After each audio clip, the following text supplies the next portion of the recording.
Just as long as I'm in the middle, because I'm important. No, it's no, it's just. It's just because the autofocus. It only works off a box in the middle, so somebody has to be in the middle for it to focus on us, otherwise it'll be on the trees. Today I've come to Icarus Falconry for a chat with Dave Sharpe Nature Boy. Hi everybody. So Dave Sharpe, run Icarus Falconry Centre. I run Icarus Falconry Centre. That sounds very, very massively great, doesn't it? The staff run the centre. We, my wife and I, manage the centre. She's the back office girl by far, and I am the maintenance man. My income, my income really is from Raptor Exotics, which is, as you know, a school education business more than anything else, with animals and birds of prey. But you are also a hunting falconer. Yeah, so how did I get into running a falconry centre, or having anything to do with a falconry centre, or having anything to do with the birds of prey displays I used to do and things like that? All through originally being a falconer. And falconry proper, if you like, is still my big passion of birds of prey. As much as I love working with these birds, I love flying that bald eagle when he's up high and soaring around and stooping into the glove, breathtaking. My biggest thrill is still watching these birds doing their thing, because they're doing their thing times 10 when they're hunting, for sure. Yeah. So we know the traditional definition of falconry, the art of hunting, quarrying a trained bird of prey. Yeah. But as somebody interested in training birds of prey, conservation, education, actual hunting, what is falconry to you? Okay, so as you've just said, if someone says to me, or even in our weekend shows and displays, if we're doing something with a falconry bird, something to be like a housey sort, let's say, I will say falconry is the taking of wild game with a trained bird of prey. However, some of my staff are falconers and some of my staff are not falconers. Equally, they employ all their falconry knowledge and skill to train these birds. The only difference is they don't purposefully hunt with those birds. Yeah. So for instance, Jo, our head falconer, is not a practicing falconer, but when her Chilean blue eagle buzzard catches a crow when it's soaring, several hundred feet high, and it's supposedly going to stoop back to the guest glove, but it sees a crow on the stubble fields 2 fields away, she still knows everything and how to deal with that as any falconer would. The same again if the Harris's hawks, maybe in the old days when we had lots of rabbits, they'd be doing a hawk walk and they'd see a rabbit in the next field and they'd go off hunting. Our falconer, Jo, who isn't a practicing falconer, still goes through all the falconry practices, and at that point in time, she's a falconer, isn't she? Yeah. She's hunting with the bird of prey, she just didn't want to at the time. Well, I have a very controversial opinion. You would? I personally feel like falconers are shooting themselves in the foot by clinging on to this old-fashioned definition, because the way public opinion is going at the moment, it's not the most popular thing, and I feel like by purely clinging on to that old-fashioned definition is not doing us any favours, when there are several species across the world, the Mauritius kestrel, the bald eagles with DDT, lugger falcons, so many species across the world, California condors, near extinction. They were brought back through the knowledge and practices of falconers. Absolutely, so there's conservation, there's breeding, all the education work that you do in schools, the educational messages that I try to give through my displays, pest control, scientific research. Why are falconers clinging on to this old-fashioned definition of it's hunting, when that's not the best in public opinion, when falconry, in my opinion, is evolved into so many more things now? Yeah, that's a complex story there. We could do, let's do a whole video about it right now. We are. So there's different reasons for that. I agree. Yeah. Any form of infighting in anything is stupid. Yeah. We should all be as one. I think the problem we've got is social media, which you and I are part of, skews the perception of the world in every way possible. So we could say we only show what we want to show. We show. It gives a voice and an opinion maybe that's measured too greatly for something that's too small. So on social media, I was telling you, recently I put a discussion on about a moth on a moth page on Facebook. Thousands of people on this moth trapping page, and these people study moths. They are critical to moth conservation in their gardens for sure. And I put a post on, and my avatar is me with a bird of prey. Yeah. Nothing more, just me with my golden eagle. And someone jumped on me and asked the admin to take that down because I was falconers are cruel, horrible people. Nothing. That's my avatar. We talk about moths, but that's not the real world. So when I do our talks here at Icarus Falconry at weekends to the general public, they've not come for any of the general public. They might be here to see the whole of my gardens, not necessarily even to see the birds. And I talk about maybe part of our conservation. I also may fly one of the birds and talk about falconry itself. If I have one offended person in that audience, I'm unlucky, because the general public, the normal population, are different to the population of people that when we're living on social media. So I'm getting there.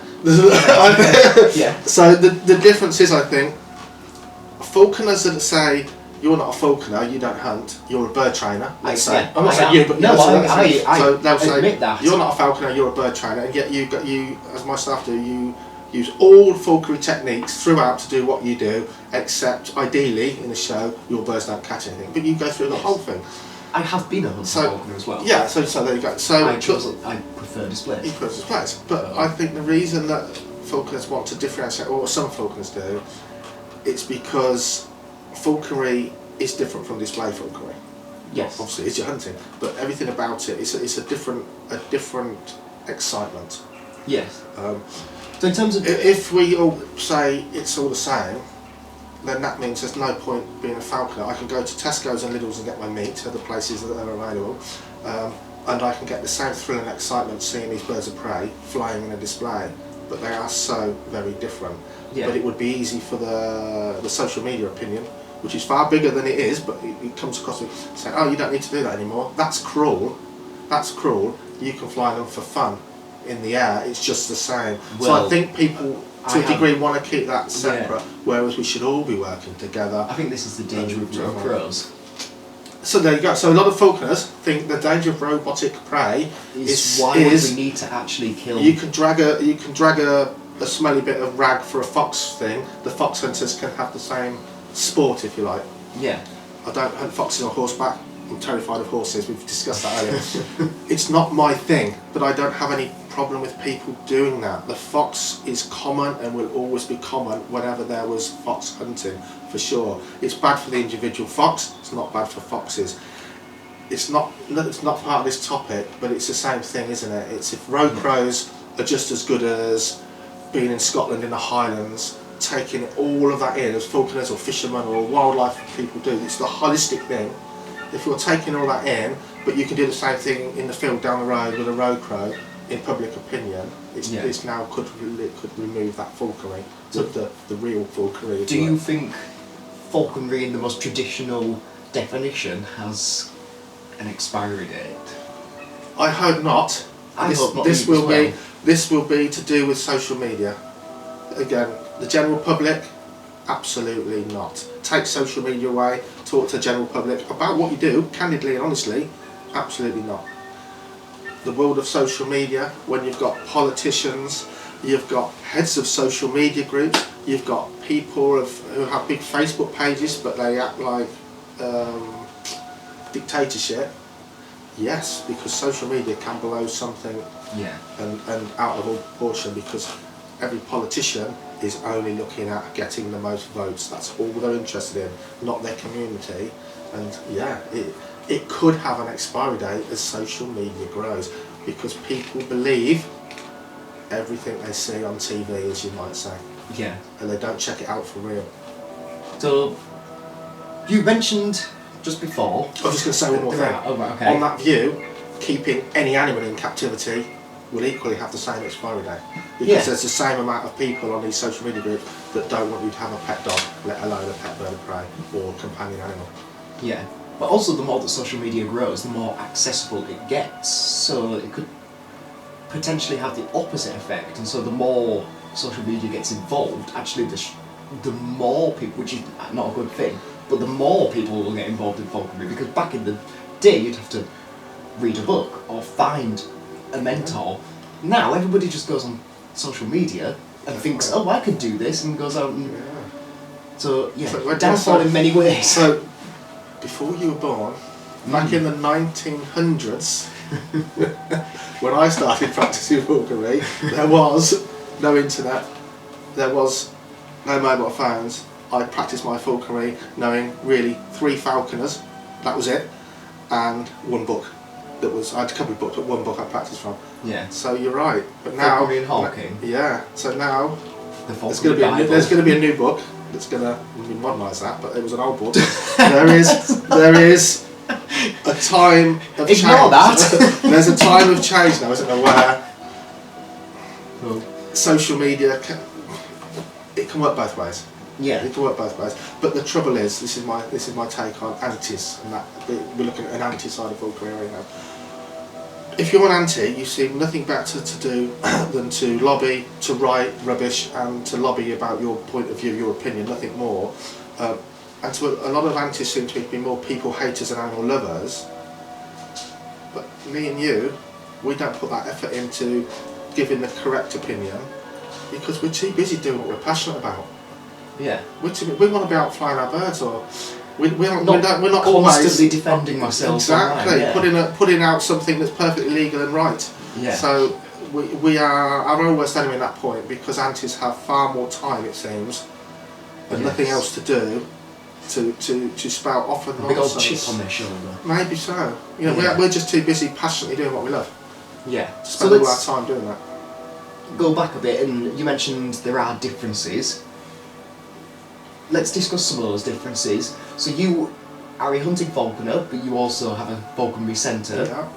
How do you choose which hawk is a demonstration experience session bird here at your centre, and which hawk you're going to go out and hunt with?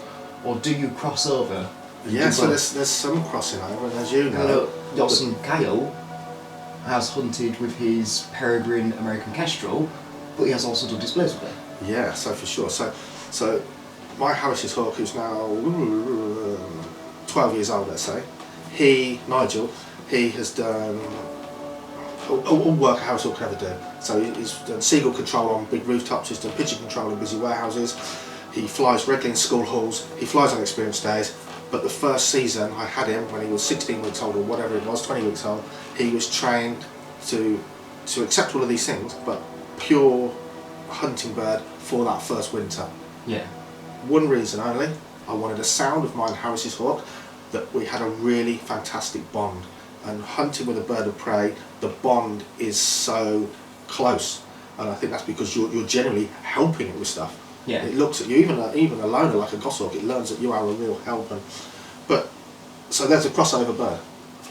And you also know, if you want to fly a peregrine falcon in a display, and you only fly that bird for displays, that peregrine falcon's prey drive, like a goshawk, a sparrowhawk, or a golden eagle, at some point is going to decide, that lure's getting a bit easy, let's go and chase that pigeon 2 fields away. Yes. Some birds of prey are just better for hunting, and some birds of prey, you'll fly a ladder falcon. Yeah, you'll fly a ladder falcon, you've got one on order, I believe. Yes. That will be completely different, because although it can hunt, it's probably more intelligent maybe. It will know that easy option every time. Yeah. Bald eagle, easy option every time, massive scavenger. I can trust him soaring up on high, looking at me as time to come home, there's my food. Golden eagle, would I fly a golden eagle soaring that's only ever been trained for display work in England? Never. Sooner or later it'll do what a peregrine falcon do, and it'll might see something it shouldn't see. You know, so yeah, you can cross over. The best birds to work with for conservation, education, the best displays, the best experience day birds, and nearly all birds that aren't predatory in that way. Vultures, yellow-billed kites, owls, of course, people like them.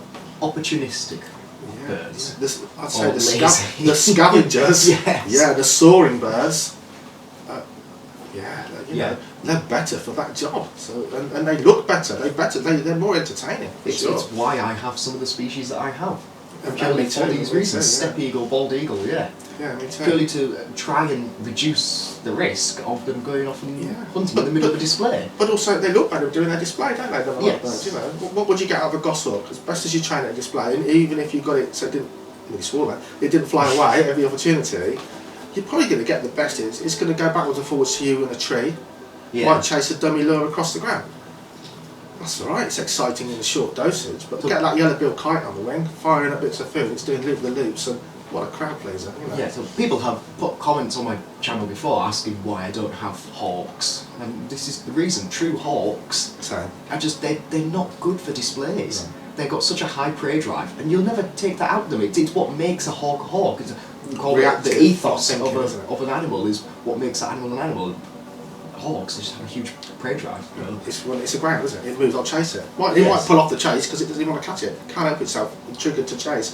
The time you'd put into working with a goshawk, of any rear highlight, the time you put into working with a goshawk for experience days or displays, that time you could have flown and worked with 4 other birds that day to a Yeah. high standard, couldn't you? There's just no point.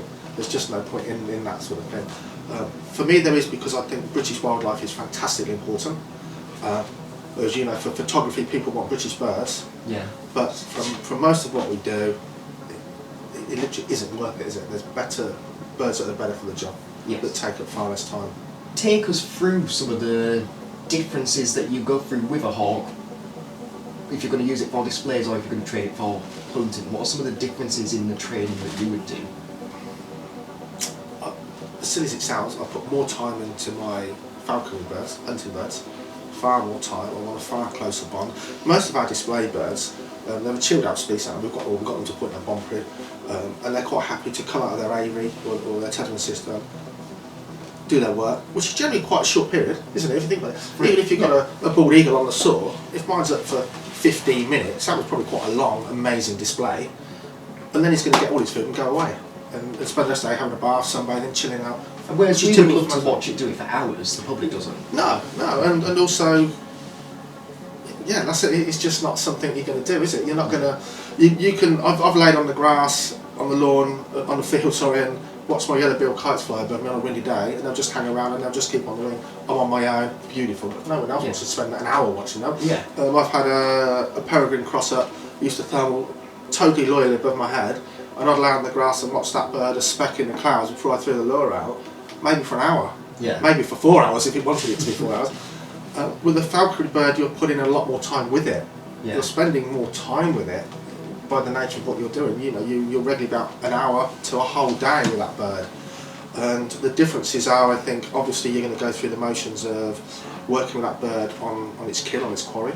You might start that with a carcass. The bond you want, to me, falconry, let's just go to falconry with a golden eagle. It's the hardest form of falconry. It's by far not the most difficult in technology. It's just hard. You're carrying around a massive lump, and that alone makes it hard. And the way you walk over plough, it's just difficult. It's not technically difficult at all. Flying a musket, far more difficult in that respect. You work about golden eagle. I don't want to say I fly golden eagle and catches stuff, because the end game for my falconry isn't to catch stuff. As I've got older, I've got less interest in eating meat, which I never thought would happen. I can buy meat. I'm not doing that to catch meat. I'm doing that to see a golden eagle flying flat out. If you watch the recent David Attenborough series, the golden eagle's dragging a chamois off of the, I don't mean a bit if you use your car, the whole animal, off of a cliff face. Even I went, oh, that poor thing. What a falconer. As you get older, you get softer. I want to work with a golden eagle and see that falconry bird flying flat out, the thing that a bird watcher, if they're lucky, could see once in their life. As a falconer, we replicate that thrill of the chase, that watching the dance of the two, the predator and the prey. Nature's dance together. Most of the time the prey gets away, but it's watching that amazing thing play out, just like you see on a nature documentary. But that's not enough. I want to have a bond with that eagle. I want to that falcon bird, when it's a goshawk eagle, whatever. I want to make into that eagle. I want to help him feed, and I want to go through the motions where we're a team. There's not aggression. He's not feeling he's got to defend his kill. I'm not going to rob him. And then when I do need to step him off his kill, that's all going to go beautifully and well, smoothly. It's all about working with that animal in a different way, because there's a bit more to it, and that is the whole hunting part. You can't just, oh, you caught something, off we go, I'll put that in my bag. There's a lot goes into that we don't need to put into a a display bird. That whole side of it. Come in.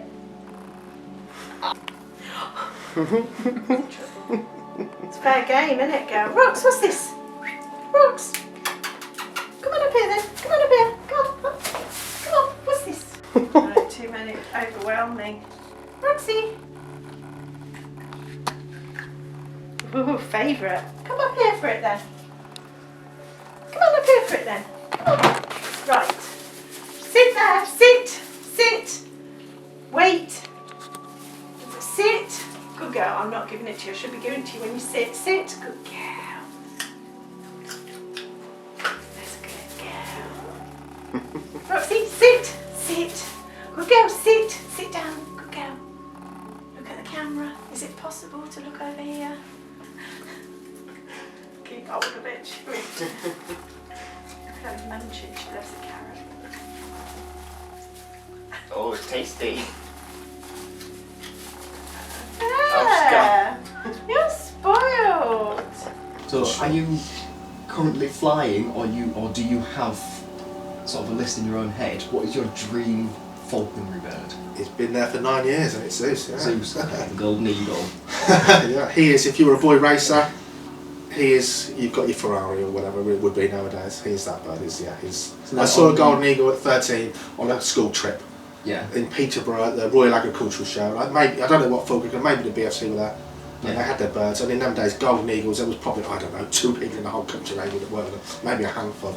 Yeah. And to see a golden eagle this close was like, and I never even thought falconry was something a mortal person could do. They must be some kind of either super rich or amazingly skilled people. It was much later that I got into falconry. I never thought of it as something I could do. Yeah. And now, I work with a golden eagle. It's not because he catches stuff, or certainly not because he's big. You know, man, mine's bigger than yours. Oh dear, none of that. Yes. Not because he's macho. Yeah. It's just having that Ferrari. No one wants a Ferrari to drive around town. That's rubbish. That's what working with golden eagles like. If you wanted to live off the land, you wouldn't have a golden eagle.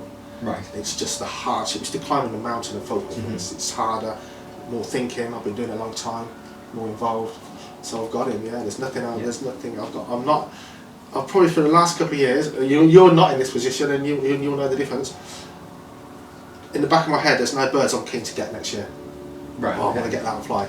I've been doing that for 13 years at least, as well as 20 odd years before. But you're still building up your team, and you're saying, I've only got limited time and resources. What am I going to get next year? You know, and you know that feeling. But that's simmering now. I don't have that burning desire. Somebody gave me an interesting piece of advice one time, which I think is a lovely piece of advice, but also maybe dangerous in the wrong hands. Which is to write down or think about a list of all the birds you want and get the last one on the list, because there's a reason it's the last one on your list. Maybe, and it will save you a lot of... Which for me I've done. Yeah. So that's why, even though you say that I might not be in that phase yet, I'm not actually looking to get many more birds next year. Well, you know as well as I do, So, privately or in business, we all know people, a lot of them, way too many falconry birds, don't they? Or display birds, you know. And to me, the last one on my list was a fish eagle. yeah, fair enough. And I've gone and got him Yeah. a few weeks ago, so... And it is funny how we look at things differently as people, whatever we collect or interested in. So I can tell you now, I've never wanted a bald eagle. Right. People say, wouldn't you want a bald eagle? Never wanted a bald eagle. They've always been, everyone I've took there are horrible things, and I'd rather have something British, but a golden eagle's not good for display. Yeah. I got a bald eagle purely with my head, which is rare in what we do, but not my heart. It's an eagle that everyone knows, that soars fantastically in the right hands, and is an icon. It's as iconic as a golden eagle, more iconic to look at than a golden eagle, but I can fly it on summer displays. That's why I got him. I love him. But yes, I don't like to say it because I love all of my birds, and so I don't really like to say it, but that's why I have a cara. Yeah. Because it makes sense Just for my business. Different. So on the other side, have you got a dream display bird of prey? No, because I'll tell you why. Someone once said to me, never make your business out of your passion. Oh, okay. So we open That's this. what my life is. Yeah, so we open this of what do you do? I always said I would never have a falconry centre because it's too tiring. massively. You've got to have staff, so Raptor Exotics, work on my own, had my own team of birds, took them to shows and events. Obviously you work, anyone self-employed, you work all the hours God sends, but I was still flexible. Yeah. So now 3 years of running a Falconry Centre on top of that, I said to the maintenance man. Right, yeah. So you know that I didn't even fly a bird for Falconry last season. Yeah. Didn't have time. Making an effort this season, we're already on the board with the Eagle, but it can overwhelm you. So now I don't even fly birds for displays. Hardly anything, even at the weekends. My birds are small. I don't get time to fly the birds here. Look at what I could fly, Chilean blue eagle buzzard, 2 species of vultures, the kites as well as falcons. I haven't swung a lure for 3 years. Oh God, don't say that. So, You frighten me, because one of my biggest dreams but is to you're have a working for centre. yourself on your own. No, don't stick as you are, stick as you are. Because now the staff have the pleasure of flying the birds and doing lots of the hard work, of course, but you just become the person that has to do everything else to run the place. We've got the birds that soar and stoop into the glove, like a good falcon, maybe stoop into lure, or the Chilean blue eagle buzzard or our vultures, they're right up there for me. I think in a display, experience day, touring out, flying through the woods to someone's glove, that is exquisite. It's a woodland owl in the woodland, flying to your glove and you've never handled a bird of prey. Yeah. But for displays and things, the big stuff up there that makes a grand entrance at the end, if you like. Well, I'm exactly the same, because I've got 2 on my list. Go on, Stellar Sea Eagle, Yeah.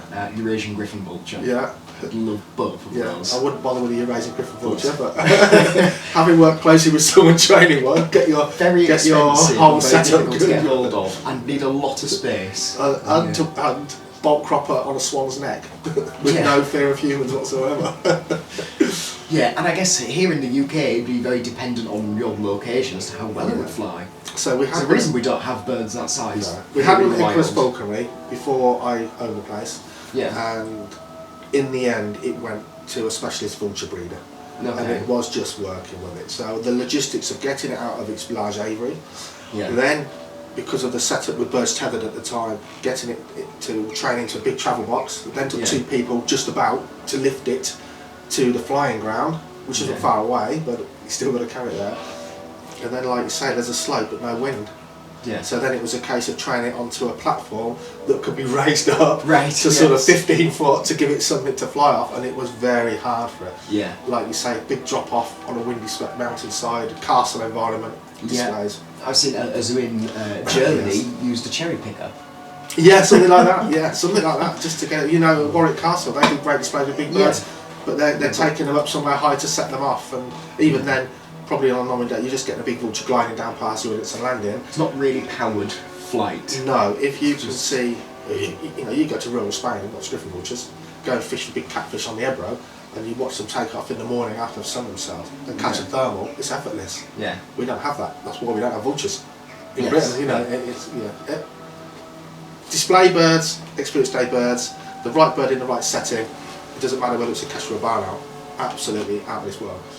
But the wrong bird in the wrong setting, it looks poor, doesn't it? A big great bird that flops around, runs around on the floor. So basically I'm going to have to create a centre in Africa or On something. the hill, the treehouse. Treehouse centre. Maybe there's a niche for that. Treehouse Falconry Centre. You'll get a vulture following you around looking great and getting a few laughs, but to us, for vulture conservation, which we're big on here, you've got to see them birds soaring. Yeah, I don't want one walking around. No, the you've floor. got to get them soaring. No, it's such a disappointment or waste when I see other Waste. people doing that. And the same when you see bald eagles just flying backwards and forwards. I've seen that at centres and Yeah. I sit there thinking, It's got so much potential, so buoyant in the air, why is it not up Yeah, there? definitely. We've got So, some. they can, Yeah.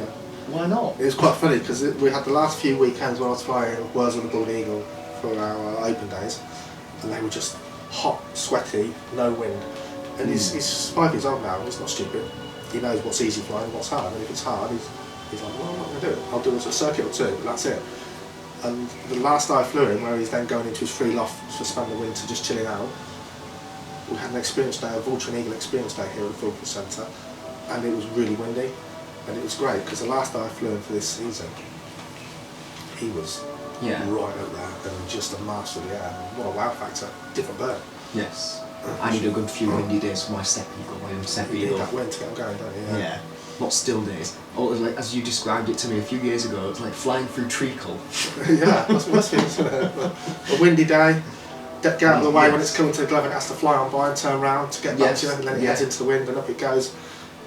I've just been waiting for wind. I've just been casting him off into it, and then trying to get him to come back down to it, which he started doing, which I'm very happy about. I just need to get him to start going up now, because I can't do that in an arena yet, because he needs too much space. So, yes. But they'll get there, won't they? They live a long time. They're clever, but I think the trouble with the big birds and the eagles is they're clever and they've got big muscles. Yeah. So they feel the burn when they're unfit and they want to land. Very it takes a while to get those knowledgeable, muscles going, you know, and fit to keep themselves airborne on their own. And if they get any reward for doing the easy bit, they'll do the easy bit all day long. It's easy to fall into that trap and train birds, isn't it? Or probably any animal, I don't know. So a very knowledgeable falconer once said to me, "You'll never have your bird trained to where you want it to be trained till at least year 3. Yeah, I'd agree with that. Look at golden eagle falconry in the UK. It's getting too big. Way too many people dabbling with golden eagles, and sadly it's just because the price is allowing them to. Yeah. So when I say that, it sounds like, well, I'm rich and I can afford one. This is the difference. When I was 21, I got my first hunting bird, a gostock. Yeah. I was 21, just got my first mortgage. I had £95 a week.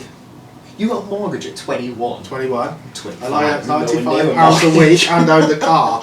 So you young'uns now that spend it on flash cars and foreign holidays, you can all afford a house, you just don't want to go without. I don't have a flash car. I spend it on eagles. There you go. But I brought a bird that was £1,000 when I had £95 a week. 10 weeks wages. Yeah. And I had bills to pay. But I really wanted it, and here I am all these years still a falconer. The trouble with things like golden eagles, the price has plummeted that people can get them on the whim a bit like anything to show off with, can't they? And if you really wanted some at any cost, you'd do your best to get it, and you'd be passionate. And then you look at people that are getting golden eagles this season, and look in the spring how many people will just say they're going to move them on. Yes. Because it is so incredibly hard, and a lot of it is hard getting them fit and finding the time. And it's the same with the display bird, isn't it? You've got to. You and I both go now and again when we get the rare 5 minutes to a country show, and we go and see someone we've probably never even met or heard of flying birds in an arena. And you watch someone, sometimes you think he's got a good patter. Those birds are amazing. He's done a good job. I went to one recently. This is normal. I think they fly their birds for the shows at the weekends, but they don't fly them in the week to get them fit. And that's the difference between that passionate person that wants to go into an arena with a bird that's absolute dynamite because you've flown it most days of the week, even though you've not earned any money of it there. It's going to earn your wages for you or help you at the weekend. But it's so good and fit, and you put so much time in, you know that bird's going to be brilliant. Or you turn up with it, having let it sit around a week with no muscle power, and the falcon lands on the grass by the dogs in the public because it literally can't. Yeah, but you see it, don't you? You see it, you know. I get some shows when I give them a quote, say to me, "How much money do you want?" I was like, "Yeah, well, I know I'm only there for 2 days, but you're not just paying for that 2 days. You're paying for all of the time in between the last show for me to train all of them where I don't get and the paid. 6 months of the year where you don't get any shows. Yeah. So when I say to a school if they book me for an hour, sometimes I'll say, I wish I earned that much money an hour, and I say, so do I. Because I probably won't get anything out of that hour. Yeah. The business will have it all. It's not like we can go off and do other jobs and then just No. pick up a hawk on the weekend and do some work with it. It's all that investment of your time, and look at just your collection of birds, all their bird boxes, all their telemetry, all that. It's thousands and thousands of pounds just sitting there, isn't it? And, and the business, all that money you have earned, you earned it for your business. And it takes a while before you actually get to the point you think, oh, I've earned some good money this week, or I've earned... It takes a long time, doesn't it? Yeah, and then you spend it all on food. Yeah. Or vet bills that sneak up on you. Let everybody know how they can find you. I'm here. Because you have a YouTube channel. Dave Sharpe Nature Boy on YouTube. I'm sure many of my subscribers probably already watch your channel, but if you don't... Yeah, so something you said to me was, often people say to you, they say that they watch your Falconry channel, and they say, often the only one I watch is Dave Sharpe Nature Boy channel. And strangely, That is exactly the same for me. Oh, okay. So yeah, so we were just discussing that neither of us watch each other's channel, partly because we don't want to plagiarise each other and end up subconsciously putting out stuff that's worded the same or the same, because that sometimes happens. You watch it and subconsciously start speaking like someone else or dropping in their phrase and things.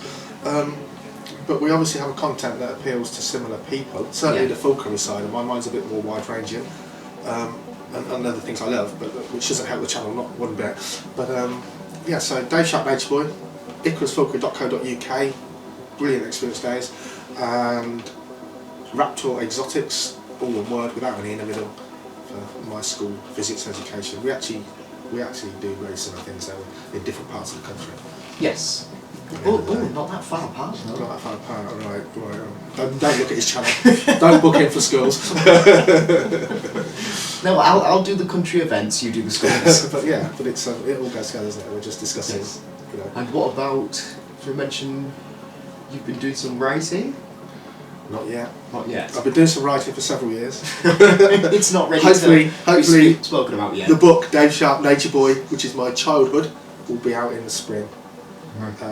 We were just discussing, I've found out when you write something, when you read it back, you can still find grammatical errors. Is it Lord Archer? Who's a famous, Geoffrey Archer, isn't it? I think was a politician, was a writer, novelist. I'm sure I heard him on a radio thing only recently saying, when I've read my script 14 times, from one end to the other, only then is it ready for publication. That ain't happening. But I will read it some more and hopefully get rid of a few more of the spelling things. Yeah, so we'll see. And equally, have you wrote a book yet? Not that I've told anybody about. Watch this space. There's something in the works. So there you go. It's an old man thing to write books, but he's getting. By the time he's finished it, he will be. I've been working on it for that long that it'll be published when I retire. But it's like that. It is like that. I started writing mine several years ago, but it's nice to put stuff down. We're living in a world of social media that's come and gone. It's come and gone. Just like the newspapers were, chip wrappers once in the olden days. They came away. Yeah. When you do stuff, you start realising when you look at social media, what we do every day, which is every day for us, you realise that tangible connection to wildlife and nature is massively gone. I go to schools every day. It's massively gone. Kids do not play out like they used to. It's a cliche. So what we're doing, which is normal to us, and we mix in the same circles, so it's normal. Our friends do a similar thing. You've got to realise it's not normal for people now. And when I say the kids of today, I'm actually referring to people in their 30s, because I forgot another generation's gone by, who's now, their kids don't go out to play. They don't know anything about birds of prey, birds, wildlife.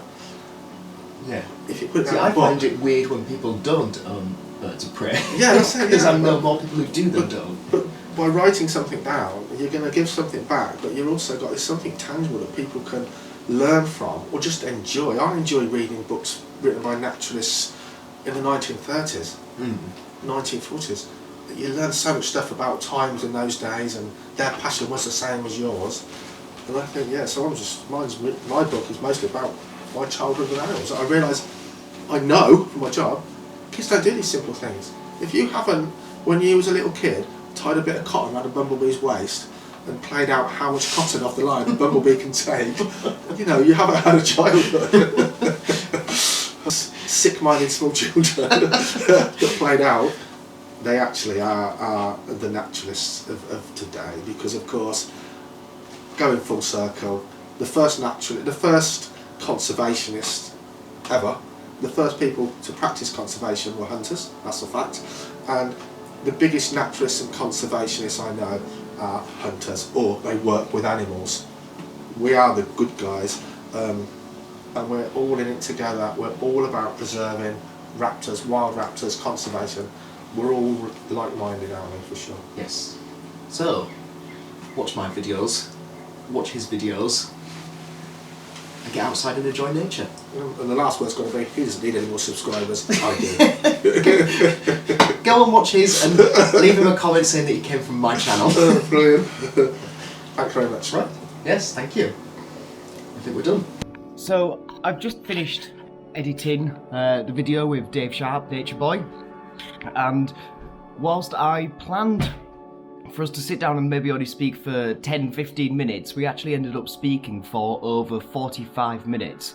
And having just watched it back, it was almost like a podcast style video. So it got me thinking, if you would like me to start creating podcasts, I know lots of people involved in falconry and displays and anything to do with birds of prey. I have lots of people that I could speak to and I could ask to do a podcast. So if that's something that you would be interested in listening to or even watching on the channel in the future, then let me know in the comments and I might see if I can get set up with a few people, start doing some longer form podcasts for you all to listen to. Make sure you go and subscribe to Dave Sharpe Nature Boy's channel. He's got loads of great videos, loads of great information about birds and Harris hawks and everything, all to do with falconry. If you enjoyed this video, please do leave a comment and give it a like. Make sure to subscribe, and as always, thank you for watching.